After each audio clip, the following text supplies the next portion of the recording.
On va commencer pour faire arriver les dernières personnes. Bonjour à toutes et à tous. Pour l'atelier. Alors, on s'est dit que c'était pas mal de faire un truc un peu qui bouge après le repas. On a bien mangé et on est fatigué, donc on va commencer par un atelier brainstorming qui sera en lien avec la thématique du jour, donc la thématique du colloque sur l'invisibilité.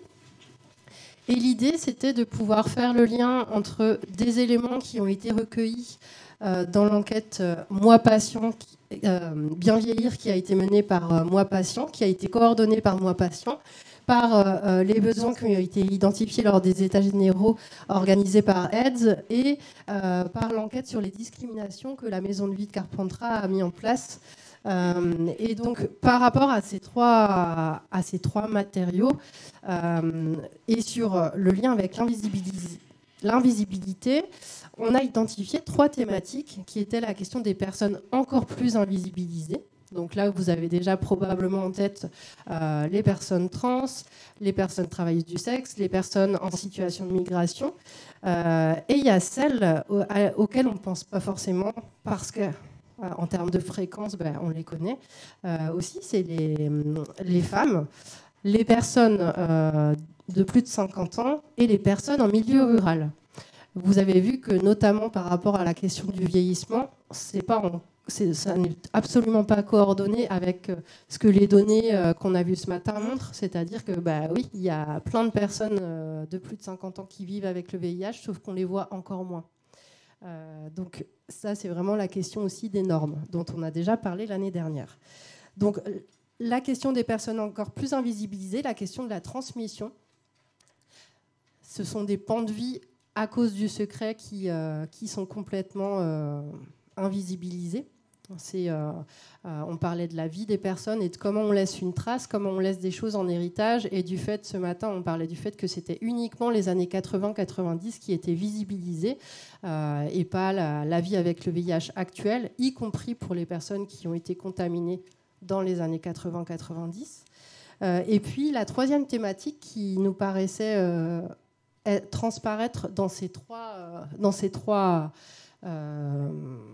temps, dans ces 3 enquêtes, dans ces 3 temps de parole, c'était la question de la fragmentation, c'est-à-dire que pour les personnes qui vivent avec le VIH, en tout cas pour la très grande majorité, il y a une fragmentation, c'est-à-dire qu'avec le secret, c'est difficile d'être entier ou entière dans tous les espaces de vie. Donc, il peut y avoir le fait de ne pas dire sa séropositivité, mais il y a aussi d'autres secrets. Le fait d'avoir vécu des violences sexuelles, le fait d'avoir une autre orientation qu'hétérosexuelle, le fait d'avoir consommé avoir une consommation de substances. Donc, le fait de ne pas pouvoir exister entièrement dans plein d'espaces de vie. Et donc, on souhaitait, avant de faire cet atelier de brainstorming où vous allez être en sous-groupe, je vous réexpliquerai après comment ça fonctionnera, on souhaitait mettre en lumière des associations, et pas que parisiennes, justement, puisqu'on parle toujours des associations d'Île-de-France, mais rarement de celles qui sont hors Île-de-France. Et vous avez vu que hors métropole, c'est encore pire.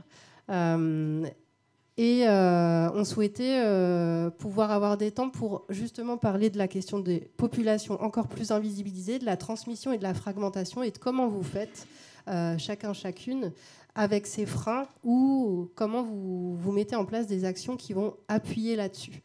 Donc, dans l'ordre des diapos, si je ne me trompe pas, on va d'abord avoir Thibaut des Petits Bonheurs qui est situé à Paris. L'association est dans le 9e qui prendra la parole. Ensuite, il y aura Albertine de Datiseni qui est située à Lyon et intervient sur tout le Rhône-Alpes. Et ensuite, Valérie de l'association Vigilance qui est située à Cherbourg en Cotentin, donc de Normandie. Et Thibaut, je te laisse la parole. Bonjour. Alors, c'est l'occasion de ce thème pour que je puisse vous présenter un projet des Petits Bonheurs. Vous présenter en même temps mes qualités pour le PowerPoint. Donc un projet qui s'appelle Accrocher un sourire, qui à la base est un projet d'écriture qu'on a initié à l'association en fait, de manière concomitante avec la préparation des états généraux qui étaient organisés par Aide, puisqu'il y avait toute une phase de recueil des besoins et qu'on avait ce souci au Petit Bonheur de se dire comment est-ce que les personnes qu'on accompagne, qui sont parmi les plus vulnérables vivant avec le VIH et parmi les plus invisibilisées dans une lutte qui devient invisible, comment est-ce qu'on leur permet de prendre part à cet événement sans pouvoir y être physiquement, mais en tout cas être contributrice en amont de l'événement. Et donc on a organisé effectivement ce qui était nouveau pour nous, des groupes de discussion autour des thématiques qui allaient être discutées aux États généraux. Et les personnes nous ont dit et répété beaucoup de fois, mais c'est la première fois en fait que moi je peux parler de ça. C'est la première fois que j'ai un cadre pour dire des choses. Et en fait, j'en ai des choses à dire. Voilà. Et je pense que beaucoup de gens nous ont exprimé ça. Et ça nous a donné du coup l'envie de pouvoir proposer des ateliers d'écriture qui très vite, l'idée c'était pas forcément de... Je sais plus, je pense que c'est Andrea qui en parlait ce matin dans son texte, de dire effectivement il y a comme un changement d'identité qui intervient et en même temps le VIH c'est pas complètement mon identité. Et en fait, je pense que les gens avaient très envie de parler d'eux, mais pas qu'à travers le prisme du VIH, en fait. Voilà, et donc on a créé ces ateliers d'écriture autour de se raconter. On a travaillé sur... il y avait des choses sur l'autobiographie, voilà, et on a voulu partir, nous, de quelque chose de positif qui était... Vous avez croisé à un moment donné de votre vie l'association Les Petits Bonheurs. Est-ce qu'on peut partir d'un moment heureux vécu avec l'association, dire ce que dit ce moment heureux, par rapport à un passé qu'il a peut-être été un peu moins, ou à une situation de vie qu'il a été un petit peu moins.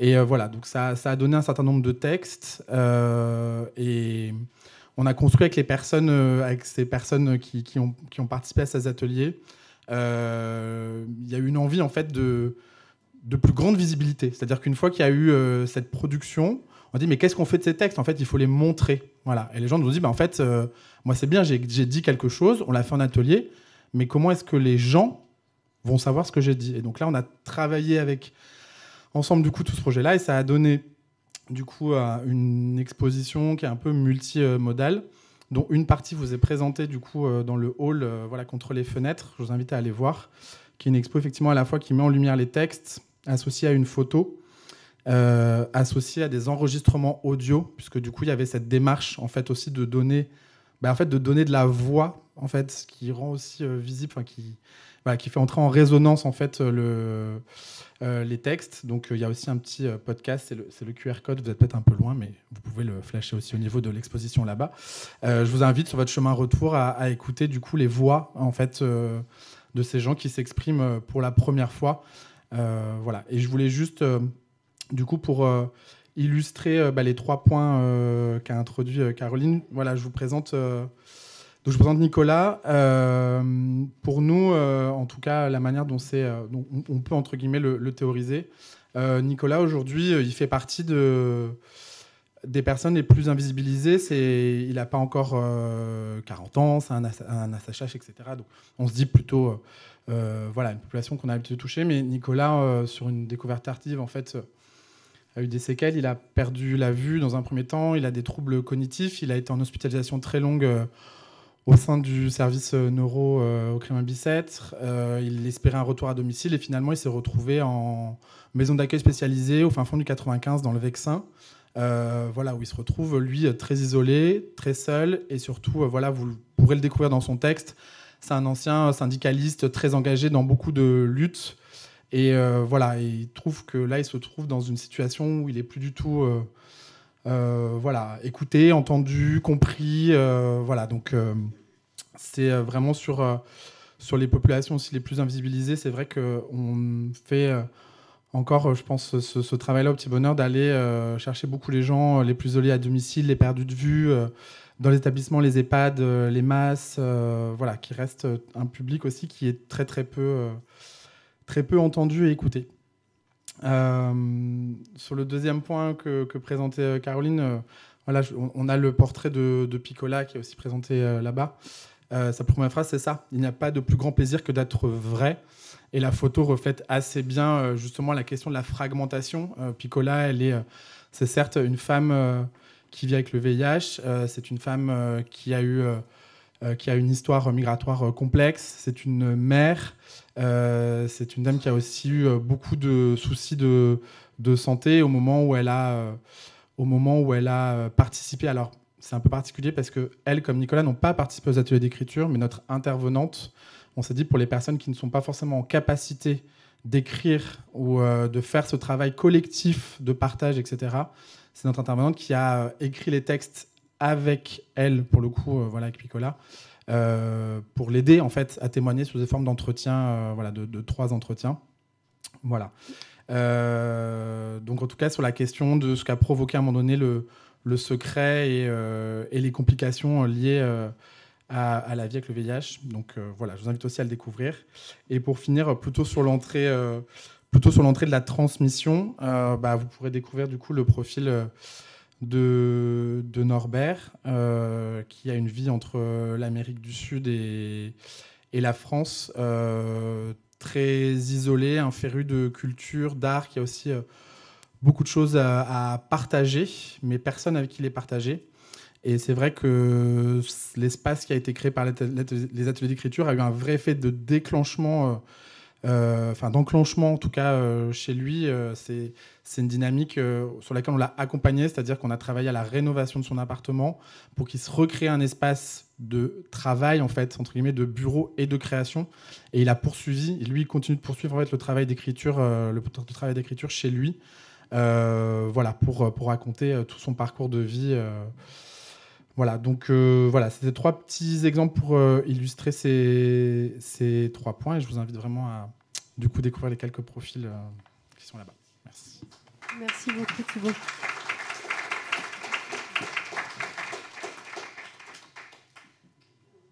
Albertine, tu peux prendre la suite. Merci. Donc, bonjour à toutes et à tous. Merci encore à Arca de nous donner cette tribune de pouvoir parler de notre toute petite association très invisible à Lyon. On n'est pas parisiens, on n'est pas des connaisseurs de communication, on ne sait pas communiquer, mais on fait quand même un petit travail de fourmi très, très intéressant. Donc, comme on n'a que 5 minutes, je vous invite à, si vous voulez connaître Datissénion, on peut en parler plus tard, mais je vais aller directement sur vraiment la problématique du secret, et puis de la fragmentation, et puis de la transmission. Donc, on part du principe que les femmes, notre public, c'est vraiment les femmes africaines vivant avec le VIH et autres maladies chroniques. Mais donc, pour cet exemple-là, pour le goût de parole que je vais vous parler, c'est vraiment les femmes vivant avec le VIH de plus de 50 ans. Donc, c'est un exemple que je vais vous présenter rapidement. Donc, en fait, les femmes africaines cumulent des vulnérabilités, comme vous le savez toutes, je ne vous apprends rien. Les vulnérabilités, par exemple, liées à la difficulté d'annoncer la séropositivité dans le couple, dans la famille. Et donc, on va choisir quelques personnes à qui on peut en parler. Dans une même famille, 2 ou 3 personnes le savent, d'autres ne le savent pas. Dans le goût de parole qu'on anime avec les femmes de plus de 50 ans, personne, à part les équipes hospitalières et moi, et nous dans l'association, personne ne sait qu'elles vivent avec le VIH. Donc, c'est vraiment un secret très gardé. Et donc, dans le témoignage des femmes, beaucoup disent que, moi, j'ai 4 enfants, les 3 sont au courant, mais le petit dernier, non, parce que j'ai envie de le protéger, je n'ai pas envie de lui faire du mal. D'autres qui disent que, il y a une qui disait qu'elle a regretté le fait d'en avoir parlé, parce qu'elle en a parlé à personne, sauf à sa sœur, à qui elle a fait confiance. Elle en a parlé, et après, elle a divulgué le secret, et c'est cette divulgation de secret qui l'a rendue malade. Le VIH en lui-même ne lui a pas fait du mal du tout, mais elle est tombée en dépression à cause de cette divulgation de son secret. Alors, donc, une autre qui disait qu'elle n'en parle pas du tout. Elle a 2 enfants, elle en a parlé à un, mais pas à l'autre, parce que l'autre parle beaucoup. Si il est au courant, il va en parler partout, donc elle préfère garder. Et donc, c'est là où on s'est dit, mais où et avec qui en parler. Donc, on a justement, suite aux travaux, suite aussi à tout ce qui se fait ailleurs, on s'est dit, on va monter ce goût de parole, suite aux travaux qu'on fait avec SIDAction et puis moi, patient. On a monté ce goût de parole depuis 2 ans avec les femmes vivant avec le VIH qui vieillissent. Parce que c'est aussi un problème, en fait. Quand on est d'un certain âge, parler de sa séropositivité, ça révèle aussi sa sexualité. Ça veut dire qu'il y a un jugement. Parce que chez nous, voilà, quand vous avez le VIH, c'est que vous êtes prostitué. Et donc, c'est une mauvaise vie. Et donc, il faut garder ce secret, secret pour soi. Et donc, Dati Seni a ouvert ce lieu pour vous donner un espace, une possibilité à ces femmes de venir s'exprimer dans un cadre bien sécurisé, un cadre non jugeant. Parce que voilà, on dit oui, comme on est entre nous, on peut en parler. Ce que je vous dis ici, jamais j'en parle ailleurs. Donc, comme on est entre nous, on peut se dire des choses. Et c'est vraiment très intéressant. Et on a vu au début des groupes de parole, les femmes qui avaient la tête baissée, qui pleuraient beaucoup. Et à la fin, c'est vraiment... voilà, elles demandent à revenir. Hein. Voilà. Là, on a fini un cycle parce qu'on a été financé par Vive pour justement écrire un livre de témoignages. Alors, c'est là où je vais parler de la transmission, parce que c'est des choses qu'on ne dit pas, on n'en parle pas. Et la majorité, bon, on est de culture quand même orale, en fait. On parle beaucoup, mais on écrit très peu. Et tout c'est vécu, justement, si ce n'est pas écrit quelque part, c'est donc parce que ça va disparaître. Les gens meurent, ils meurent. On dit souvent que, voilà, un vieillard qui meurt en Afrique, c'est toute une bibliothèque qui brûle. Donc, il faut dire des choses, le vécu, ça va servir à d'autres personnes. Et justement, donc, ces femmes, dans ces 17 femmes, on a pu interviewer 12 femmes. Et, donc, leur témoignage va servir justement à finir ce livre-là. On le dit pour que justement, ils puissent... c'est une transmission. Il y a des gens qui vont lire. Il y a une femme qui dit, mais bon, si mes enfants lisent et qu'ils découvrent que c'est moi, c'est pas grave. Hein, je n'ai plus rien à perdre. Le cabri mort n'a plus peur du cercueil. Voilà. Donc, du coup, on s'est lancé. C'est fait. Donc, ce livre, en tout cas, bon, c'est... Alors, je vous dis, vous êtes les premières personnes à découvrir cette couverture. Même Vive qui a financé n'a pas encore vu. Elles sont là.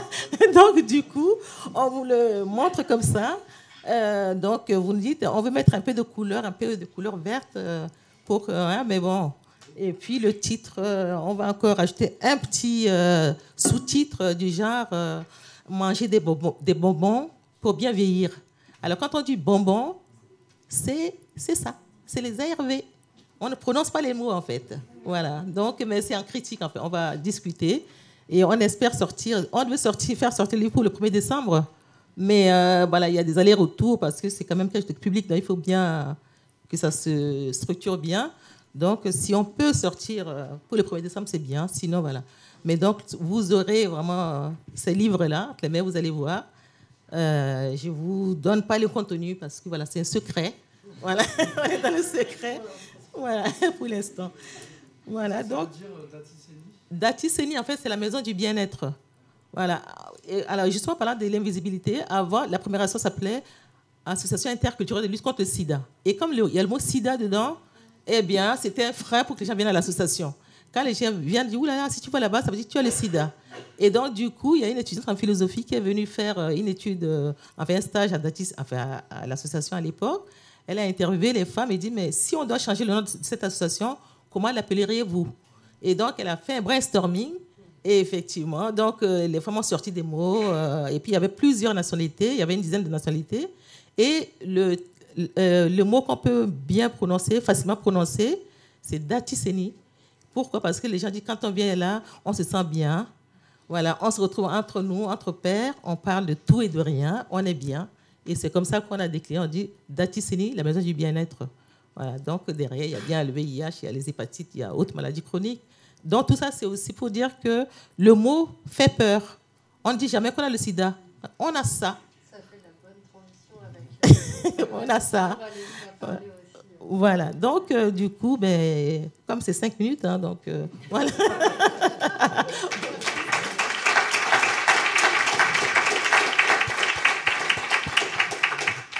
Bonjour. Donc moi, c'est Valérie. Je vais tout d'abord remercier Action Traitement parce que nous sommes ici aujourd'hui. Donc, je suis moi-même patiente, VIH, depuis 1990 et présidente d'une petite association de lutte contre le VIH à Cherbourg-en-Cotentin. Donc, Cherbourg-en-Cotentin, c'est à peu près 80 000 habitants. environ. Le centre hospitalier public du Cotentin, c'est une file active de 100 patients. À noter que de nombreux patients ne se font pas forcément suivre à Cherbourg. Certains vont partir, et ça rejoint l'intervention de la dame de Bruxelles. Certains vont partir à Caen. Moi, je vais à Caen, pas parce que je ne veux pas me faire soigner à Cherbourg. Je parle depuis 2016 et je dois dire qu'en ce qui me concerne, j'en ai plus rien à faire. C'est comme ça et c'est pas autrement. Mais simplement parce que mon infectiologue était sur Caen et j'ai suivi sur Caen. Mais donc, vous en avez qui vont sur Caen, vous en avez qui vont sur Rennes et vous en avez même qui vont sur Paris. Pour le coup, en créant notre association, on a voulu placer les patients au cœur de notre projet. On voulait aussi s'inspirer un petit peu des petits bonheurs. C'était pas seulement l'éducation thérapeutique du patient, moi je suis formée pour, mais c'était aussi répondre à tous les besoins qui feraient que le quotidien de la personne serait amélioré.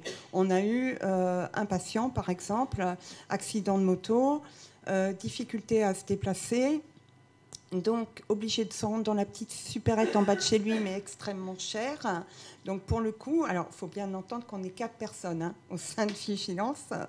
Pour le coup, on s'est mobilisé, on a trouvé la solution, on passait le prendre chez lui, on l'accompagnait faire ses courses et on le ramenait devant chez lui. Et rien que ça, voilà, ça le soulageait, il dépensait moins. Voilà, c'est ça aussi l'idée et l'esprit de Vigilance. Mais la problématique qui se pose, eh bien, c'est qu'on attend les patients. Quand je dis on attend les patients, c'est que depuis 2018, on n'arrive pas à les toucher, on n'arrive pas à ce qu'ils nous contactent. Je dis souvent, j'ai des contacts de patients de partout en France, même de Belgique, mais Cherbourg en Cotentin, non. 3 anciens patients me l'ont dit clairement, des patients comme moi, vieillissant avec.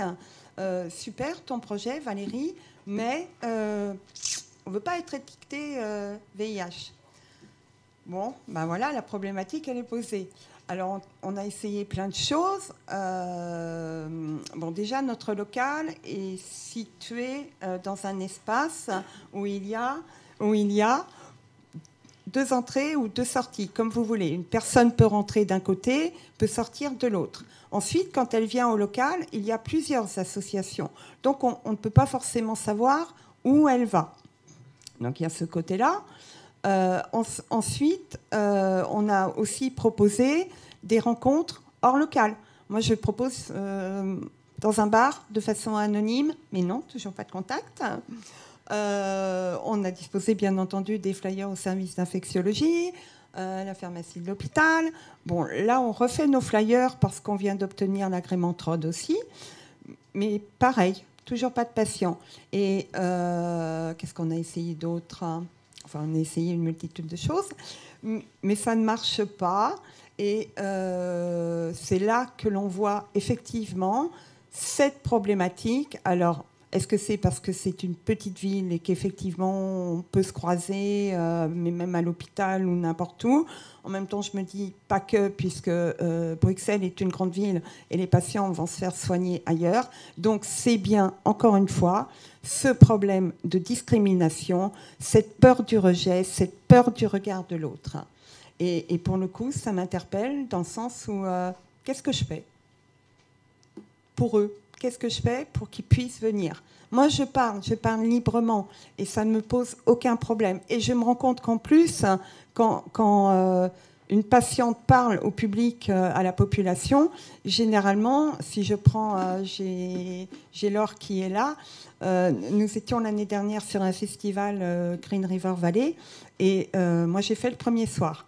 Plein de gens sont venus nous voir, moi je suis cash, dès qu'ils arrivent vers le stand, je leur dis « Ah, mais vous avez de la chance, en plus, dans cet assaut, il y a une patiente. » Et une patiente contaminée depuis longtemps, donc qui va vous parler du vivre avec hier, mais qui va vous parler du vivre avec aujourd'hui. Le lendemain, moi j'étais pas là, toutes ces personnes sont revenues voir ma collègue pour lui dire « Waouh, elle est où la dame d'hier ?» Parce que là, le message passe, et parce que... mais qu'est-ce qu'on peut faire pour que il est pour moi, il est plus supportable, il devient intolérable de voir toutes ces personnes qui sont obligées de vivre cachées, dans le secret, de mentir. J'ai une dame avec un compagnon, un enfant, eh bien, elle ne le dit pas à son compagnon. Enfin, c'est terrible, tout ça. Moi, je me sens franchement perdue par rapport à tout ça, et je compte sur vous aussi pour me donner des idées. C'est pour ça qu'il y a un brainstorming après. Voilà. Je n'irai pas plus loin parce que vous avez compris la problématique, elle est là. Comment faire en sorte que les patients se déchargent de tout ce poids et puissent librement s'exprimer et vivre comme tout à chacun.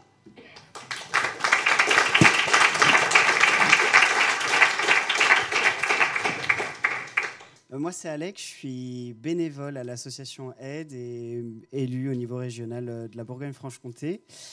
Dans notre groupe, on a relevé plusieurs actions. Il y a eu notamment le fait d'avoir un référent médiateur, quelqu'un, en fait, une personne de référence avec laquelle on puisse se sentir bien, en sécurité, qui nous évite de toujours redire les mêmes choses à plein d'acteurs différents parce qu'on ne se sent pas entièrement en sécurité avec une personne, puis avec une autre, et qui nous accompagnerait en fait, qui accompagnerait les personnes concernées de l'annonce, la mise sous traitement, le vivre avec et tout ce qu'il y a autour. Il y avait aussi l'idée de campagne de communication, notamment autour de la vulgarisation du I égale I, que ce soit plus compréhensif pour tout le monde, avec la représentation de plusieurs types de profils, en fait, que les personnes puissent facilement s'identifier à ces profils-là, et ce qui permet peut-être de libérer un peu plus la parole ou de se sentir un peu moins bizarre, quoi. Et puis aussi des campagnes qui soient focalisées sur la lutte contre la sérophobie. Il y avait des espaces sécurisés, donc pour être soi à part entière. En fait, on n'a pas dit sur quoi on travaillait, mais nous, on avait la fragmentation. Enfin, moi, je ne l'avais pas dit. Donc, des espaces physiques qui soient discrets. Donc, ça peut être en extérieur, dans tous les lieux où ce soit permis d'être dans un contexte sécuritaire. Par exemple sous forme de groupes de parole, de groupes d'autosupport par les pairs, et aussi des espaces numériques qui soient écrits, audio, visio, selon les besoins, et qui peuvent parfois permettre de plus facilement libérer la parole, de se sentir plus à l'aise quand on est à distance, et aussi de toucher les personnes qui sont par exemple dans des zones rurales, qui ne peuvent pas se déplacer, et lutter contre la stigmatisation quand on se rend dans une association, par exemple, comme ça a été évoqué plus tôt aujourd'hui, et la sensibilisation, sensibiliser les acteurs, les différents acteurs aux différentes vulnérabilités. Donc, tous les acteurs, en fait, c'est un sens très large pour englober tous les acteurs qu'on peut rencontrer. Et je crois que j'ai oublié un ou deux trucs. Ah oui, il y avait aussi dans la sensibilisation, donc c'est aux différentes vulnérabilités, avec un focus sur aussi la santé mentale. Et puis l'accompagnement par les personnes concernées et les pairs, pardon. Je ne sais pas si tout le monde a entendu. Et puis sous forme d'action, ça serait développer les formations de médiation par les pairs, impliquer les personnes vivant avec le VIH dans les CA, dans tous les CA, notamment des associations. Et il y avait aussi le fait de l'accompagnement global, le fait qu'en ce moment, il y a beaucoup de fragmentation entre l'hôpital, les associations, les milieux de vie, la sociabilité, et que du coup, il y a un accompagnement global où, par exemple, si on pense à l'ETP, tout le monde va dire moi, j'accompagne tant de personnes en ETP, et il n'y a pas d'échange entre toutes les structures qui font de l'ETP. C'est un petit exemple comme ça. Et sur la visibilité, il y avait la question des campagnes, mais il y avait aussi le fait que de manière générale, dans les séries, dans les films, dans les médias, en éducation à la vie affective, relationnelle et sexuelle, on parle des personnes vivant avec le VIH et que ça ne soit pas invisibilisé. Que du coup, dans le droit commun, il y ait de la visibilité pour éviter la fragmentation et pour que tout le monde puisse se reconnaître aussi, même si on n'est pas concerné ou même si ce n'est pas pour tout de suite. On vous a un peu mâché le travail aussi. Je pense que pour certains trucs, vous avez dû retrouver des actions. Donc, entre transmission et personnes invisibilisées, qui...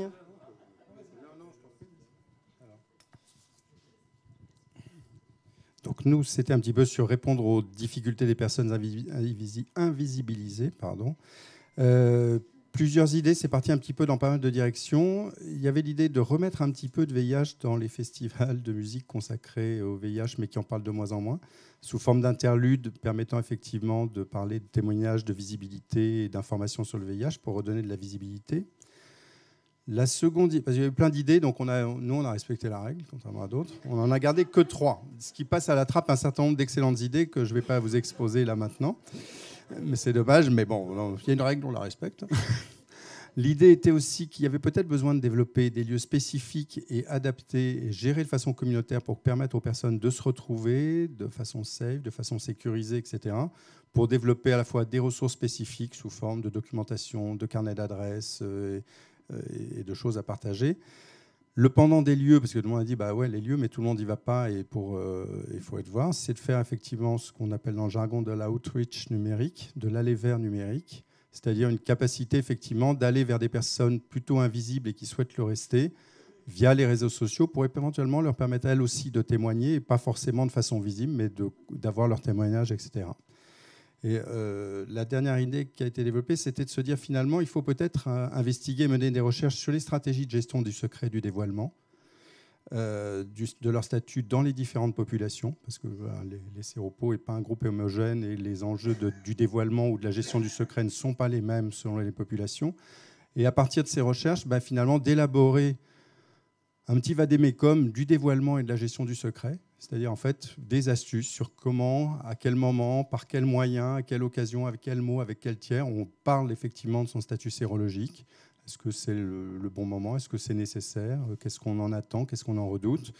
Et éventuellement aussi, le pendant, parfois c'est aussi de donner des astuces sur la gestion du secret. Ne pas imaginer que quand on se pointe dans un hôpital, il y a marqué VIH+, en clignotant et en rouge sur son front, mais qu'il y a peut-être effectivement un certain nombre de trucs et d'astuces pour conserver le secret avec un effort minimum, une charge mentale minimale, puisque c'est souvent ça les gens disent, je garde le secret pour ne pas être discriminé, mais par contre, qu'est-ce que ça me coûte d'être en permanence en train d'essayer que ça ne se voit pas alors que ça ne se voit pas, et que bien souvent, ces astuces pourraient aider à mieux gérer le secret avec probablement moins de pression et moins de difficultés, mais aussi d'aider à le dire quand c'est dissible et d'en améliorer les conditions. Voilà. Je ne vais pas plus loin, on développera peut-être sur le...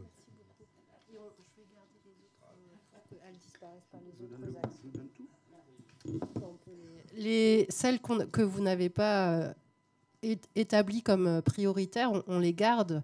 Et ce qu'on vous propose, c'est de vous envoyer des photos de tout ce que vous avez produit pour que vous puissiez vous en emparer aussi, puisque des choses qui ne seraient pas prioritaires pour vous, elles le sont peut-être ailleurs ou pour d'autres. Oui.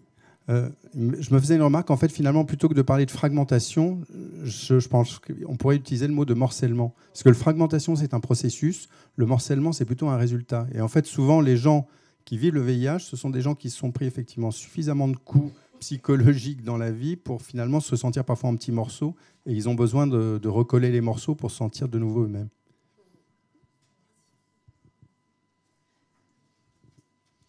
Merci.